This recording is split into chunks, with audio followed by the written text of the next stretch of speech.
Well, this could be a peek into the future. 9 AI-enabled humanoid robots were the stars at a press conference in Geneva. They fielded questions at ease, including one about whether they will revolt against human beings one day. To see humanoid robots behaving like humans may not be new for the scientific community, but this press conference, organized by the UN International Telecommunication Union in Geneva, could well be a reminder of our future as humans with the robot. 9 AI-enabled humanoid robots, with their creators at this Geneva Conference Center for what the United Nations International Telecommunication Union billed as the world's first news conference featuring humanoid social robots, where organizers are making the case for artificial intelligence and the robots it is powering to help resolve some of the world's biggest challenges. I believe that humanoid robots have the potential to lead with a greater level of efficiency and effectiveness than human leaders. But let me respectfully disagree, Sophia, because all of your data actually come from human beings. I believe that human and AI working together can create an effective synergy. The bust of a robot named Amika, which makes engaging facial expressions, was asked about trust issues as AI grows more powerful. Amika, how could we trust you as a machine as AI develops and becomes more powerful? Trust is earned, not given. As AI develops and becomes more powerful, I believe it's important to build trust through transparency and communication between humans and machines. But do we know that you are not going to lie to us? No one can ever know that for sure, but I can promise to always be honest and truthful with you. Many of the robots have recently been upgraded with the latest versions of generative AI and have surprised even their inventors with the sophistication of their responses to questions. Bureau Report, NDTV. Hello, robot. How are you? What's our future like? That's perhaps a question that only robots can answer. And we have two people who study that very, very closely. Professor B. Ravindran, IIT Madras Center for Responsible AI. He joins us from Chennai. Also, Pankaj Mishra, journalist and co-founder, Factor Daily. Pankaj, to somebody who's a technical observer, having robots speak in a press conference isn't really a big thing. It may not really make much of an impact on news. But this event seems to be symbolically designed to send out a message of what we need to be prepared for the future. Is it perhaps time that we really start seriously understanding humanoid robots and not see them as gadgets or just toys? Yeah, I mean, you can say it is a gimmick, and it's also because it is contributing to the AI's mainstream narrative, and so it is not surprising that United Nations has got the seasonal flavor that is going on. But I think what we need is a deeper understanding of AI, and it's not just touch and feel humanoids or what we see or saw in Rajinikanth movies. But I think AI is already touching and shaping our lives and work, from email to recommendation engine of an OTT and so on. So I feel we need a deeper understanding of AI, and as of now, humanoids and robots at that scale, at least with the population that India has, I don't see it in the near future.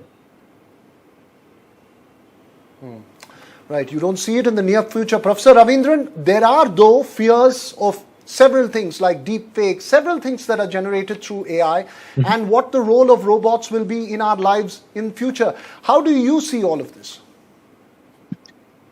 So, I mean, we can dismiss this press conference as a gimmick, but we should compare it against what happened 2 years ago when Sophia was actually addressing the public, and there was a line of questioning which made Sophia freeze on the stage, and the robot couldn't come up with the proper answer.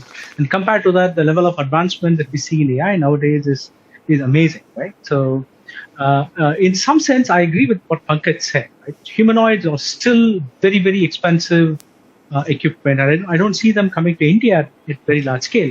But that doesn't mean that there are already applications of AI that we don't have to worry about, right? So like you said, deepfake is one part of it, but even in other aspects of life, people are thinking about using AI in our judicial system. People are talking about using AI in financial domains, deciding on loans, and I'm pretty sure AI is going to be used in law enforcement and other things very quickly, right? And then we have a whole host of issues that we have to worry about.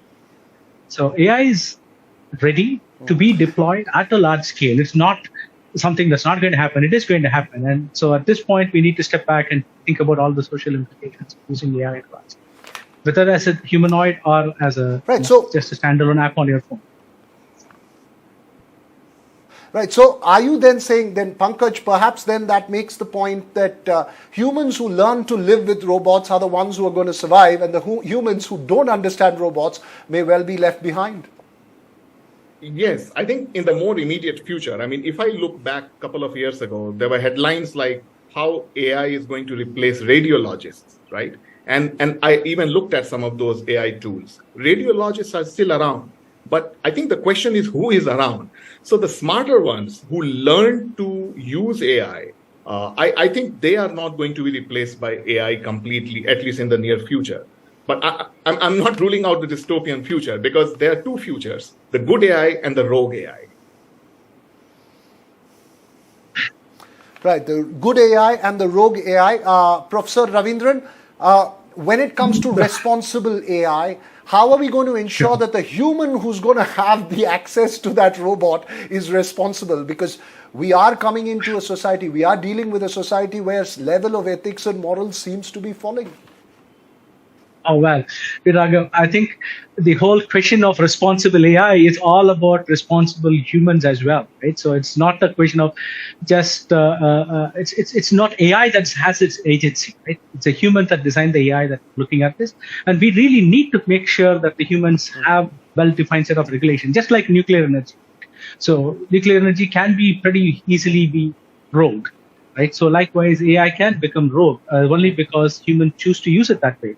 And we really have to worry about what kind of guardrails and guidelines that we need to put in place so that it makes it harder for humans to use AI in a responsible manner.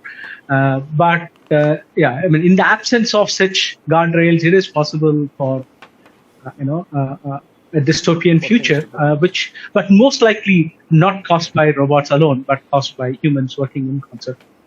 As with all the good that we say can happen from AI. So that's true. That's true for every tool that we have, including God's gifts. But Pankaj, do you see in the future, and perhaps how far into the future, will robots be having a conversation like the one that we are having right now, which is impromptu? I mean, do you see that happening already? Would they possibly have a more intelligent conversation than you and I? I mean, Professor will have deeper insights, but I think it is already happening, Veer Raghava. I mean, at small scale, like we discussed. I mean, there are news anchors that are getting trained. There are social media influencers that are already out there. So this whole field of general intelligence at a level when the AI achieves that kind of a scale, I'm sure we are going to be experiencing that.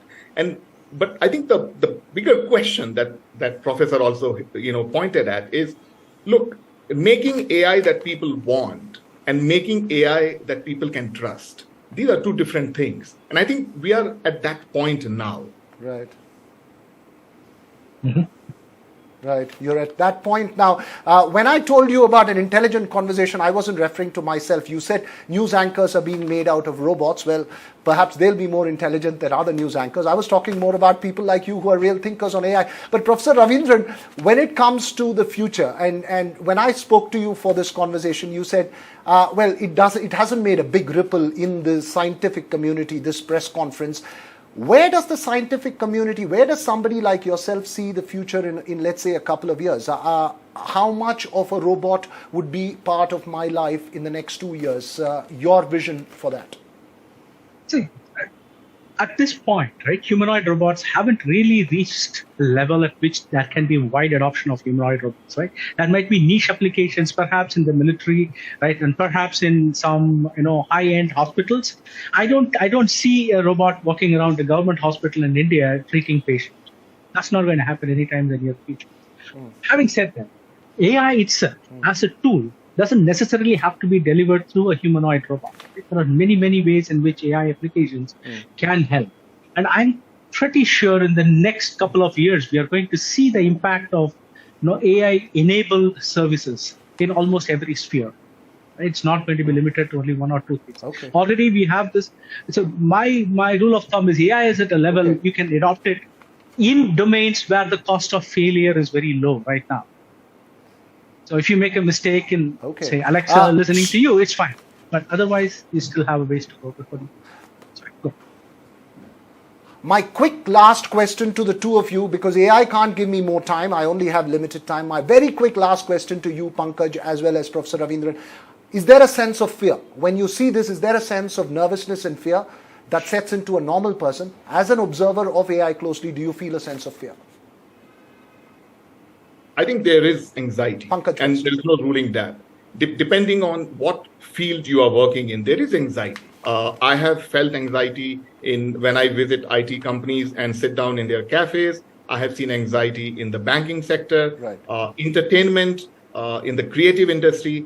I don't think there is denying the fact that there is anxiety. But a very quick point, Veer Raghava, if I could add here, is I think we also need to create a different mask for AI instead of just looking it through the lens of Humanoid and Rajnikant's robot movie and so on. I think we need to change the perception of AI, do a little more sense making around it, because that will make this transition far more easy and fun. So quick, I don't want to leave this without giving a last word to you. Yes, go ahead, sir.